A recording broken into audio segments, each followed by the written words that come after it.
I can tell you the quick way to get enlightenment. I mean quick. You can do it in one day.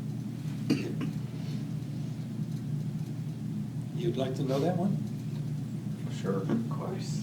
Who wouldn't? Okay. It's like a walk in the sunlight. The final barrier that you have to cross, if you can do it in one day, you'll be there.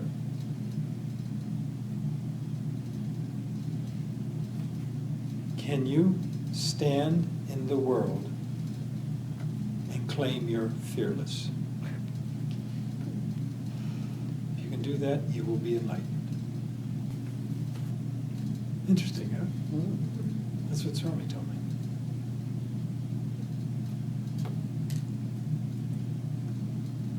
Now, what was that other question you had, Marty? What do Swamis do? Ah, yes. There are two main roads that Swamis stroll down. One is they remain in a cave. For example, most of the people in our order are in the cave. There's about a dozen of them right now. And they do their experiments and whatever else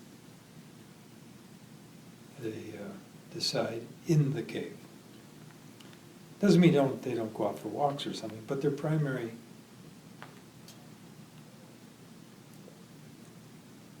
career is in the cave. That's one type. In our order, we also have a second type. You're looking at them. I'm out in the world.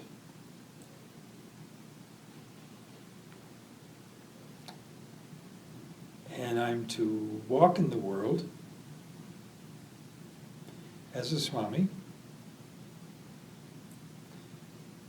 and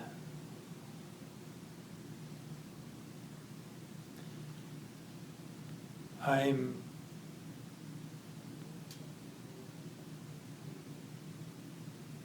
asked to be, as it were, to walk without any encumbrances.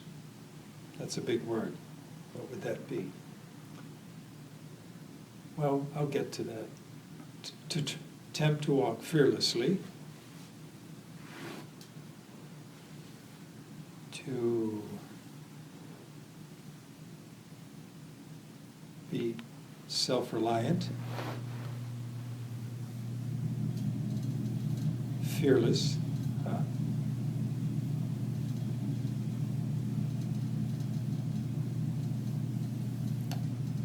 and to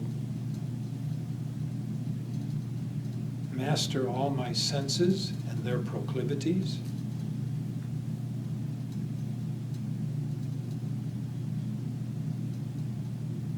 to be approachable. People should not feel any sense of fear or shame to come up to me.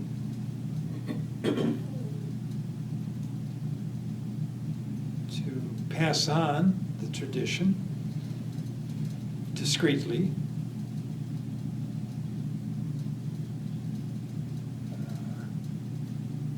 Not to seek rewards. If they come, they come.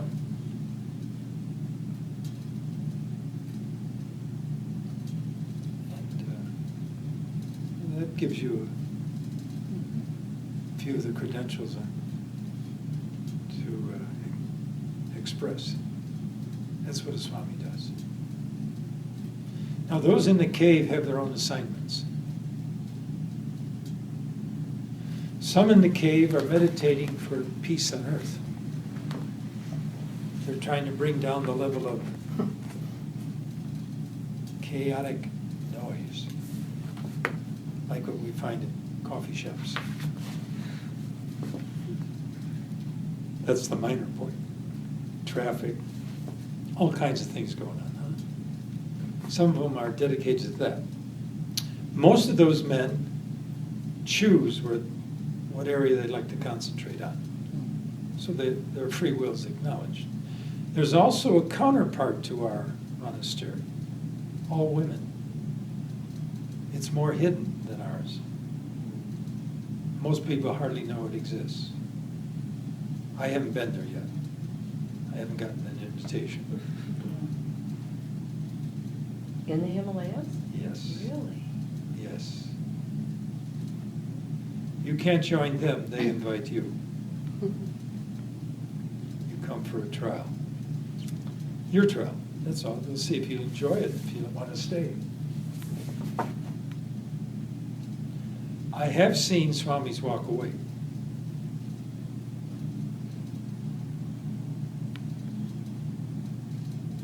For a variety of reasons.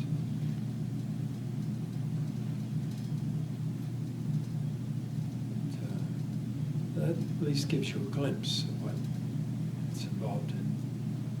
Yes? Swamiji, what's the hardest thing about being a Swami? And what's the best thing about Good questions. Mhm.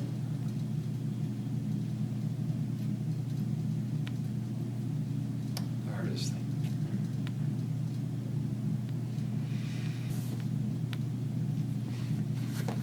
And don't say ignorant students. That's what I was thinking. I won't embarrass him.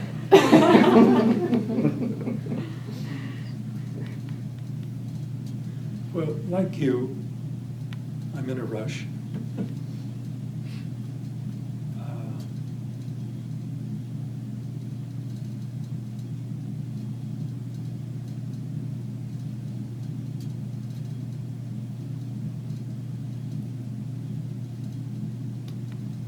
It's the old,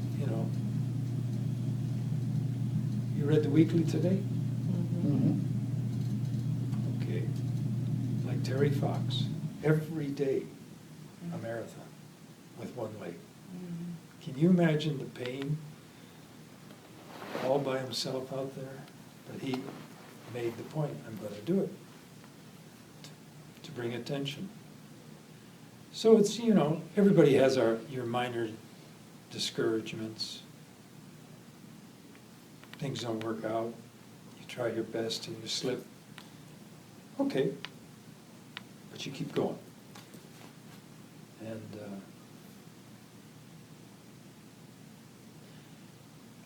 I can honestly say I find nothing hard. But I wish it would speed up a little. That's all. So if you want to call it, it's my impatience with myself. Nothing else. Every year gets better. I can honestly say that. Let's put it this way. One of my favorite analogies is, let's say you're born colorblind. All you see is grays, shades of gray. And finally, you're 39 years old, and suddenly you wake up one morning, and you can't, wait a minute, what's going on here? You see a flicker of green. It's springtime, meaning it's June in Minnesota. And you're staggered. Is there something wrong with my eyes? I'm seeing green. And you look up, and you see a little blue in the sky. I can't believe that. A few days go by, and suddenly it gets greener and bluer. What started out in a very sort of vague way, not too distinguishable, now begins to have clarity. You can imagine the response you feel inside then. That's what it's like. So there's a growing, uneven, but true presence of awareness of what life means, of understanding people, appreciating nature,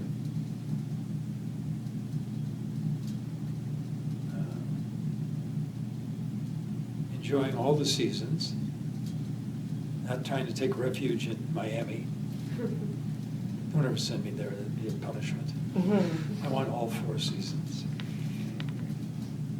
It's that kind of approach, huh? You're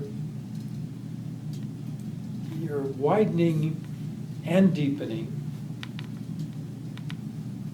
your appreciation of life because you're seeing more, experiencing more, understanding yourself better, correcting where you have to, and okay. So it's that kind of dynamics that goes on year after year after year until finally you get it in your noggin.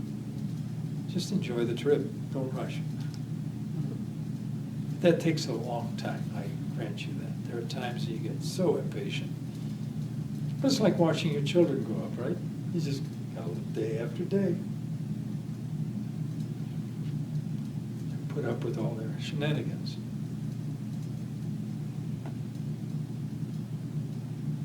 See, I don't want to be in a cave, even if I was offered it. I want to be out here. However, I would like to go to the cave occasionally, spruce up, you know.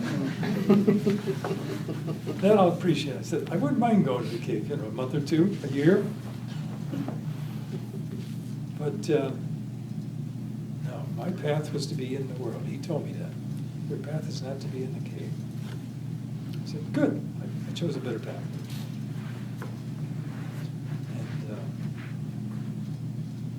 Swami's master was in the world. You know, he was a Supreme Court judge. Swami himself was out in the world. Look how many years he was.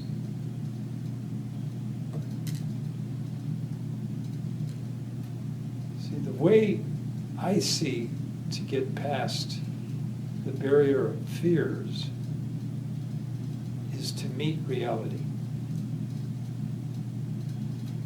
You don't have to rush, but to simply deal with life intelligently, that will lead to fearlessness. Because you understand. Usually fear means there's a misconception here going on. You're allowing the emotion to get in the way of perceiving what the reality is. So you're creating a false reality, and that's what you're responding to. I had a student recently come to me because the student acquired a certain ailment, a serious one, involving blood. And as she was talking, I noticed fear was arising. You could just sense it. Huh? And her response to the fear was she was constantly identifying with the ailment as if it's going to overcome me. So, in a sense, she wasn't dealing with reality. She was dealing with her fantasy. And so she was reacting to that because she thought that was reality.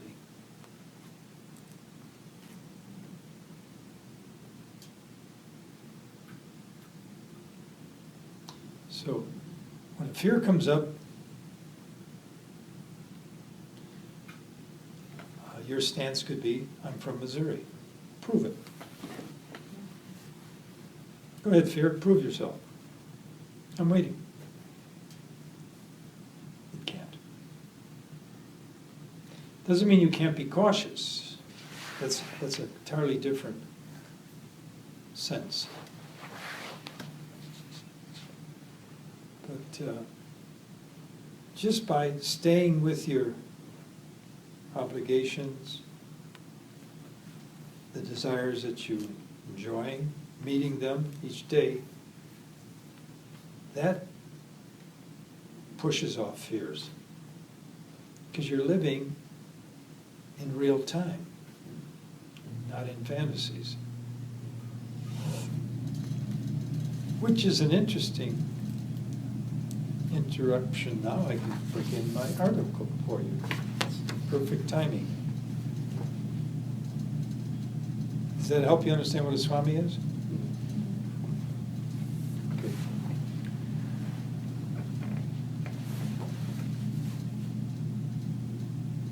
Oh, one last story, I think. Sometimes Swamis are given special assignments. When Swamiji was living on the Ganges, he was a very young Swami, getting started, building up his reputation. He still thought he had to build up a reputation. So, a crippled leper came by. Notice, crippled and leprosy, full of leprosy. And he stopped in front of his ashram. So the house was here, here's the Ganges, and he stopped in between.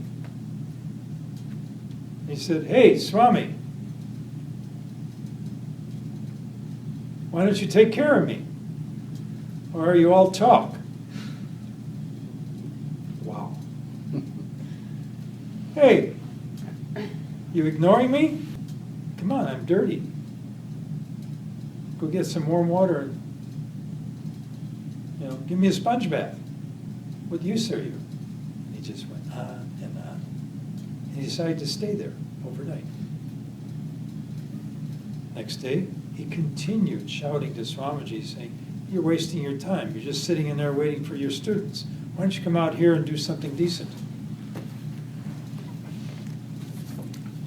Okay? 2 years went by. Swamiji would come out and feed him. He'd give him a sponge bath. And this guy would just rip into him, saying, "The water's too cold. Go change it. I don't like that rag. It hurts my skin." Everything he could think of, he hurled at Swamiji. Swami would grit his teeth at times. You're a Swami. You can't throw away a leper, huh? Poor man. And he just went on and on for 2 years. I don't know how he lasted. So one day, a big burly man comes walking down the Ganges, heading right towards Swamiji's ashram. And he's dressed in orange, so he's a Swami. And he comes up, and he looks at the leper and says, "Hey, you!" And he kicks him as hard as he could, right in the butt. All his leprosy went away. Instantly. He was totally cured. And I said, "Now get out of here." That was the end. And he walked back to the cave. He was sent by Swamiji's master. This is written by one of my heroes, Norman Cousins. It's called The Mysterious Placebo. You know what placebo means from the Latin? I will please. Okay. Here we go, Norman. Over long centuries, doctors have been educated by their patients to observe the prescription ritual. Most people seem to feel their complaints are not taken seriously unless they are in possession of a little slip of paper with indescribable but magic markings. To the patient, a prescription is a certificate of assured recovery. I love him. Beautiful writer. Norm Cousins, as you know, was the editor-in-chief of Saturday Review for over 2 decades. He's a very good writer, simple but very direct. Okay. To the patient, a prescription is a certificate of assured recovery. It is the doctor's IOU that promises good health. It is the psychological umbilical cord that provides a nourishing and continuing connection between physician and patient. Hang on. The most valuable physician to a patient and to society, knows how to distinguish effectively between the large number of patients who can get well without heroic intervention and the much smaller number who can't. Such a physician loses no time in mobilizing all the scientific resources and facilities available, but he is careful not to slow up the natural recovery process of those who meet his expert reassurance even more than they need his drugs. He may, for such people, prescribe a placebo, both because the patient feels more comfortable with the prescription in his hand and because the doctor knows that the placebo can actually serve a therapeutic purpose. Okay? Immediately. The placebo, then, is not so much a pill as a process. The process begins with the patient's confidence in the doctor and extends through to the full function of his own immunological and healing system. The process works not because of any magic in the tablet, but because the human body is its own best apothecary, and because the most successful prescriptions are those filled by the body itself. Oh boy. Where are you, meditation? Burton Rouchet, one of America's most talented medical reporters, wrote an article for the New Yorker magazine in 1960. Were some of you alive at that time?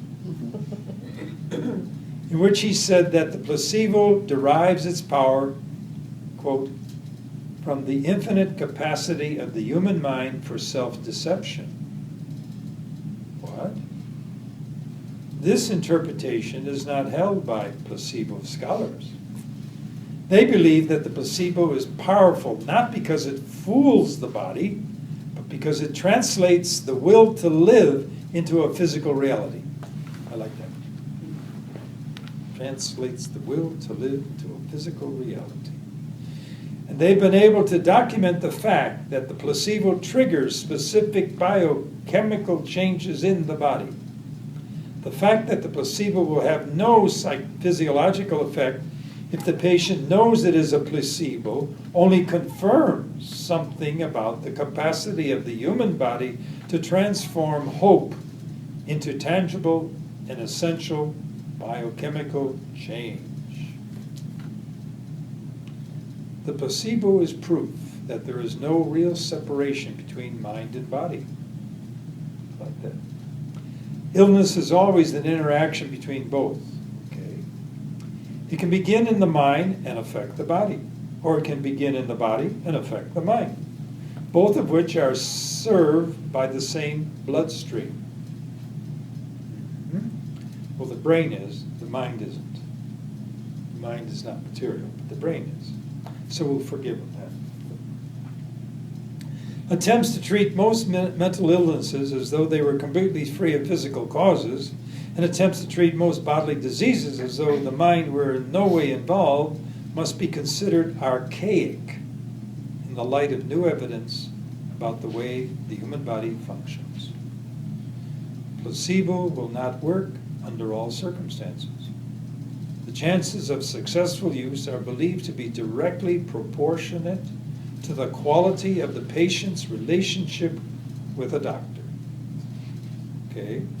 The doctor's attitude towards the patient, his ability to convince the patient that he is not being taken lightly, his success in gaining the full confidence of the patient, all these are vital factors, not just in maximizing the usefulness of the placebo, but in the treatment of illness in general. In the absence of a strong relationship between doctor and patient, the use of placebos may have little point or prospect. In this sense, the doctor himself is the most powerful placebo. Maybe. The most prevalent, and for all we know, most serious health problem of our time is, here's right, challenge him again. He calls it stress, which is defined by Hans Selve, which I don't agree with, dean of the stress concept, that's true, as, quote, the rate of wear and tear in the human body. Now, why don't you think I like that definition, and I consider it in error? Because you don't think all stress is bad. No, that's, you're jumping ahead. It incorporates the mind too. No. Do your cells break down? Yep. Your red corpuscles last maximally a few months. Your stomach lining lasts 1 week. There's nothing you can do about it, because that's the nature of those cells. So the wear and tear is what? Come on, come on. It's normal. Huh? It's normal. It's normal.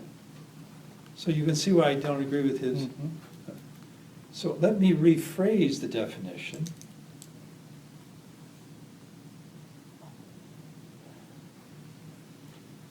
For all we know, most serious health problems of our time is due to distress. That's not stress. You need stress to move.